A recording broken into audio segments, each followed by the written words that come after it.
Howdy folks, and welcome back to World of Warships with Rear Admiral Jingles, and well, it's been a while now. I think it's safe to go back to the French ships. In fact, the very same French ship that started off French Week not very long ago, the Tier 10 French destroyer, the Klerberski. However, in the intervening period of time since the last Klerberski video, this ship has been beaten into oblivion with the nerf bat. If we're being completely honest, this ship definitely needed some kind of nerf. But the thing that made this ship so dangerous was its insane burst DPS damage potential if it managed to ambush you.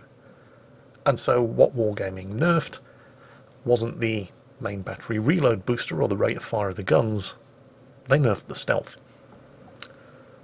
Right. Well, I suppose that kind of puts paid to its ambush potential.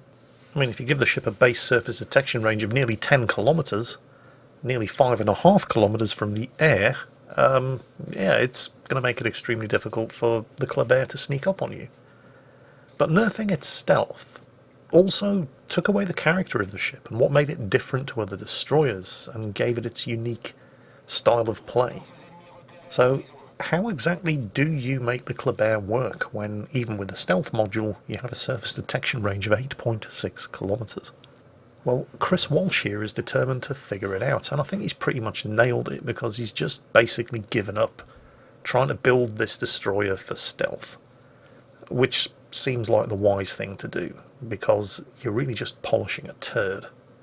He's pretty much done exactly what I've done in my Klerberski. You still take the concealment module in the 5th equipment slot because there isn't really a better alternative, but don't bother taking concealment expert with your captain. This gets your surface detection range down to a terrible 8.6 kilometres, but instead of spending captain points on concealment expert, instead you stick them in advanced firing training, and you get the range of these guns up to 16.3 kilometres.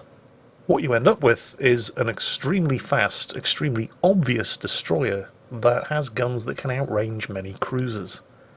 And if that sounds familiar, yes, this is exactly what the Khabarovsk is like. Wargaming nerfed the Klerberski, took away its interesting and unique playstyle and turned it into just another high-tier Russian destroyer. And how sad is that? I mean, the Khabarovsk isn't a bad ship. Certainly not as good as it was when it was first introduced. But the Khabarovsk is kind of the epitome of the kind of ship that you play if you just don't really care about the rest of your team, because it has zero utility beyond the firepower that it brings. Its stealth is so bad, like the Klerberski, that you can't really cap in it, and you can't really contest caps in it. In fact, the only thing that you really bring to the team is your damage output. You zip around at maximum speed and maximum range, and you just shoot enemy ships. But isn't that what cruisers are for? And they bring other utilities to the team, like hydro, and radar, and defensive AA. Okay, that last bit was a joke. But, you know, they're useful, beyond just the damage that they do. Whereas the Khabarovsk, and now the Klerberski, are basically just there for padding the stats of Khabarovsk and Klerberski captains. You know, lately I really have been wondering, what is going on with World of Warships? I mean, the Klerberski needed a nerf, let's be honest here, it really did. And so they nerfed it, and turned it into a French Khabarovsk, because that's what the game needs, isn't it? More selfish destroyers that have no utility and don't really bring anything to the team. Well, then again, maybe I'm just not getting on board with the new meta that Wargaming might be trying to push for destroyers, because Chris technically is really spotting for his team here. He's got a whole bunch of seriously big enemy ships lit up here, while a couple of his teammates skulk around the corner of an island and shoot at them. The thing is, he's not really scouting in the traditional destroyer method, is he? He's kind of scouting with his face rather than his eyes by just zipping around at ridiculous speed, shooting at them and trolling them into shooting back at him. And they've so far been 100% unsuccessful at it. And I don't think it's because they're particularly bad shots. It's just because the Klerberski is so ridiculously fast and such a difficult target to hit. That certainly hasn't changed. Maybe this is the way ahead. I mean, let's face it, destroyers that rely on stealth for a living have been finding things increasingly rough over the course of the last year, with the proliferation of radar, hydro, and now aircraft. Maybe this is the way to go. I mean, the Kleber gets spotted from the air 1.5 kilometers before its 57mm anti-aircraft guns can actually do anything about it. So screw stealth, screw team utility, it's every destroyer for themselves. That's the first time, by the way, that Chris has been hit in this game. He only has 21,900 health, and he's already tanked more than 500,000 potential damage. The only reason he's gotten as close as this to the Frederick the Great was to get his torpedoes away. And it does look like they're going to be pretty successful. He's already managed to set a fire, which the Frederick the Great extinguished, and is now going to regret that very hasty decision, because as well as an additional fire, he's now got a flood to worry about.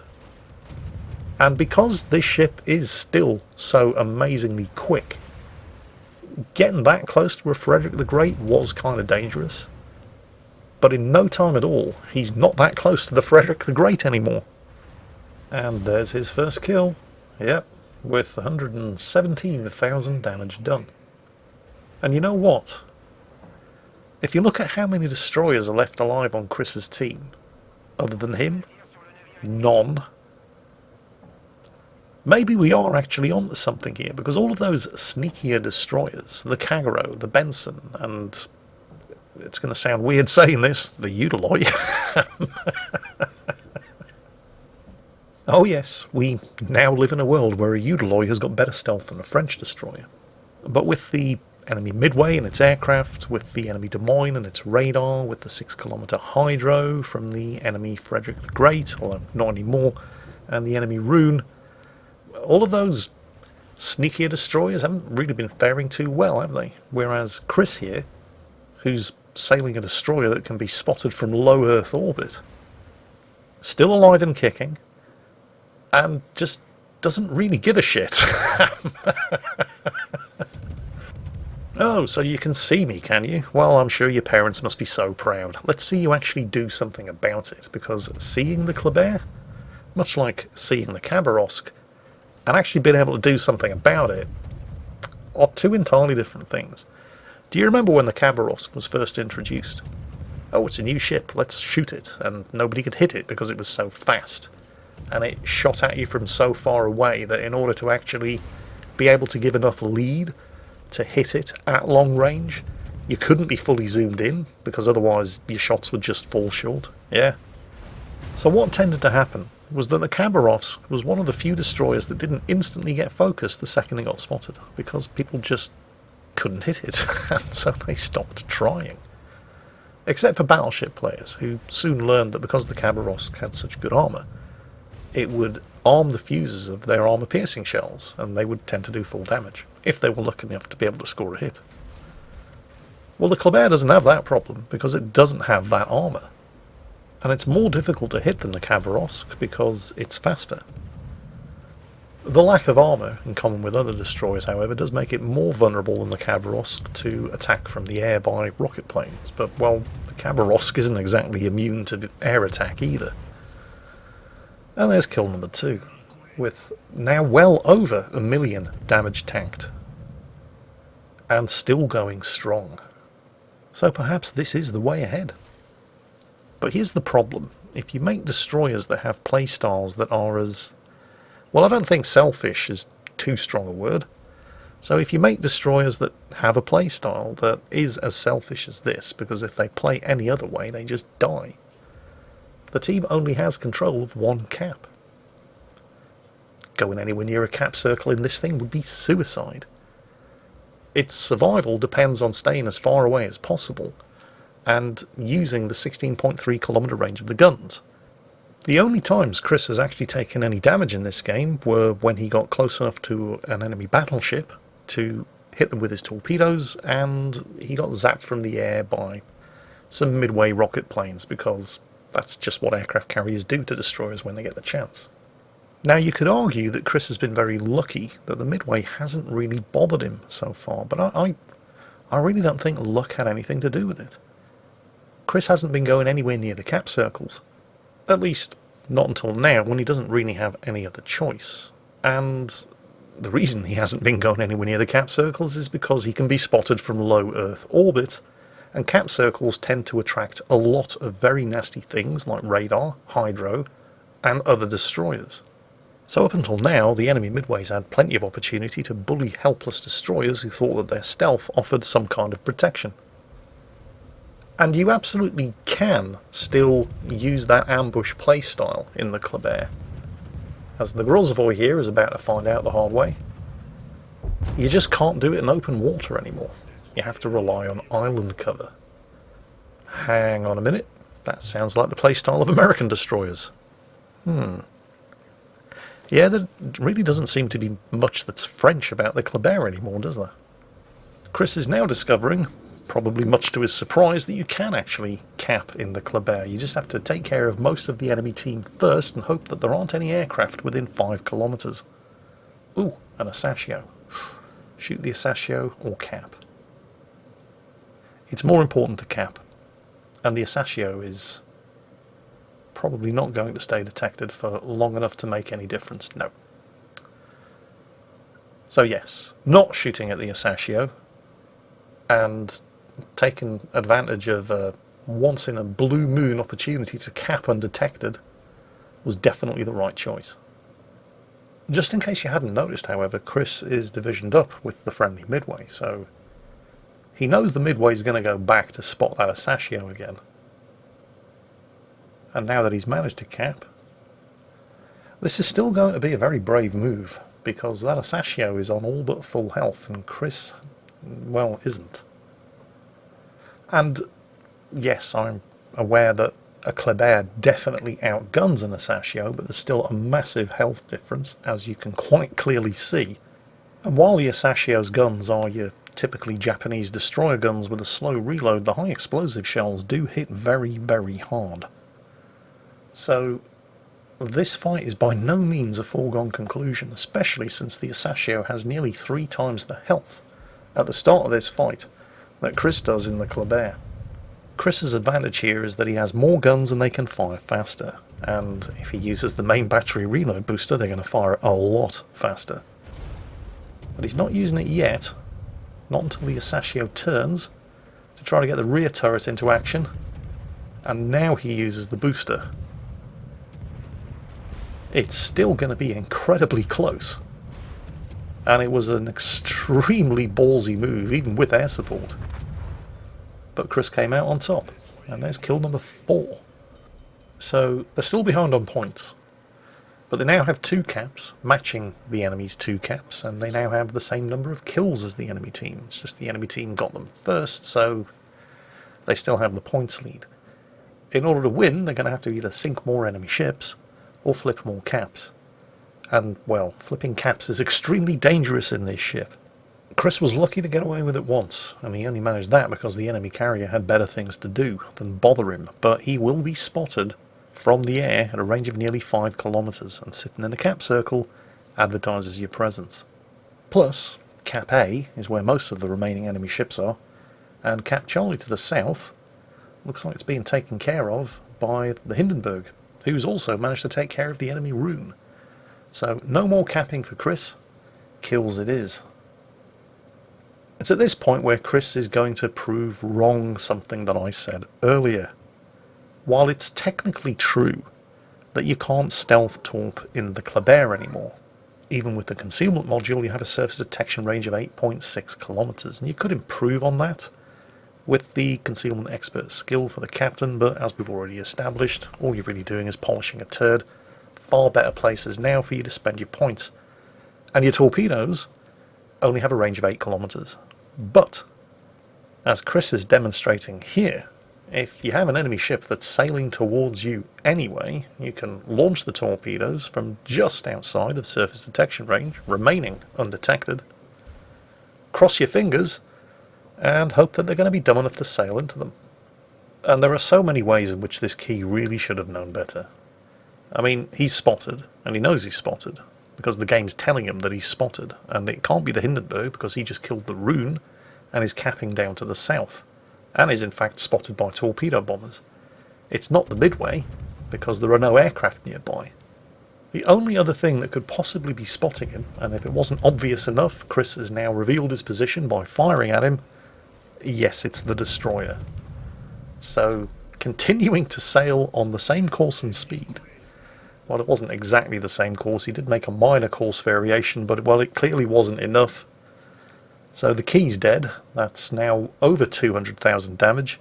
And the high caliber award to go with the Kraken Unleashed for 5 kills. So that, and the fact that the Hindenburg down there, who's having an extremely rough time against the enemy Midway and the Fletcher, but who is still managing to contest the cap down to the south, has put the team just a fraction ahead on points.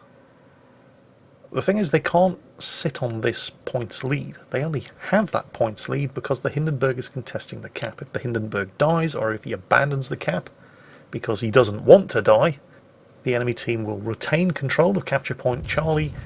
The Hindenburg could very easily get sunk, and there are only a few points in it. So Chris is now getting into a gunfight with a Fletcher, which is an extremely different proposition from a Japanese destroyer.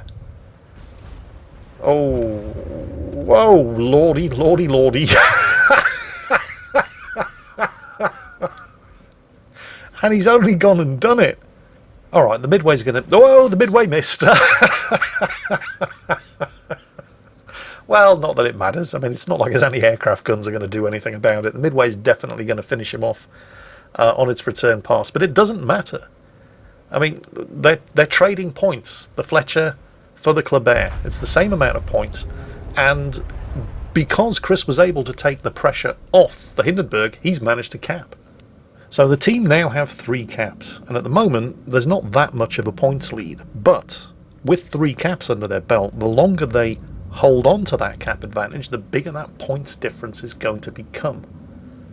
And while the Hindenburg is still in a far from great position as far as his health is concerned, all they have to do is stay alive long enough, even if the enemy Midway sinks him, which is possible. All they have to do is establish a points lead that's bigger than the value of a sunk cruiser, and they're going to win. So the enemy Midway has to sink everybody in order to win here. Normally in this kind of situation, what you should be doing is just running away and holding on to the points lead, but it's a carrier. You can't run away from a carrier. If the carrier wants to chase you down, you're going to get chased down. So your only viable alternative is to make a fight of it. Midway rocket planes coming in. Oh my god, how much damage? No, it's alright. It's a replay bug. Yeah, it caught me out the first time as well.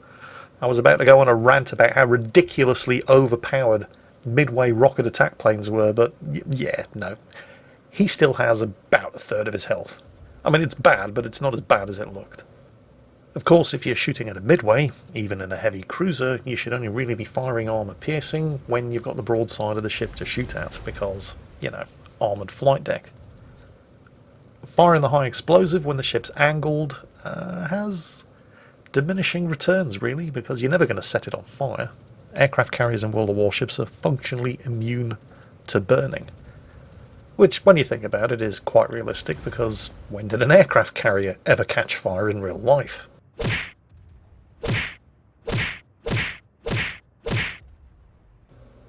What? Seems perfectly legitimate to me. Oh, I don't know. I don't work here, do I?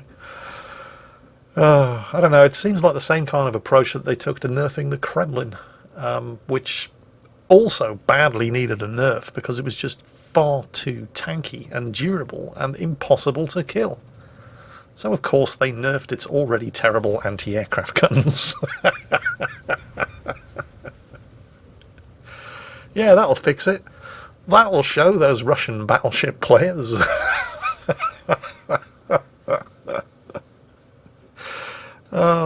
Like I said, sometimes I just wonder what the fuck they're thinking. Have you not killed that Midway? Of course you haven't killed the Midway. You're in a heavy cruiser. You've caught a carrier at a range of less than 10 kilometres. Of course you haven't been able to kill him yet.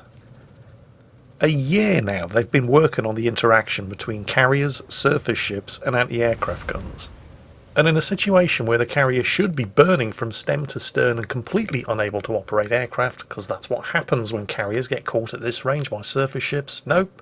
Instead, we're still putting up with shit like this.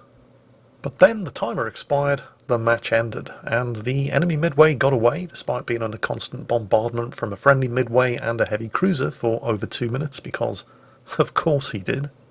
But the moral of today's video is that after tanking well over 1 million damage, scoring 221,000 damage of his own, setting multiple fires, getting the high caliber Confederate and Kraken Unleashed award, Chris was able to find a way to make the Kleber work post-nerf.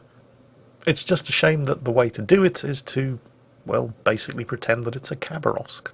Nevertheless, well done, Chris. Everybody else, I hope you enjoyed it, and as always, take care, and I'll catch you next time.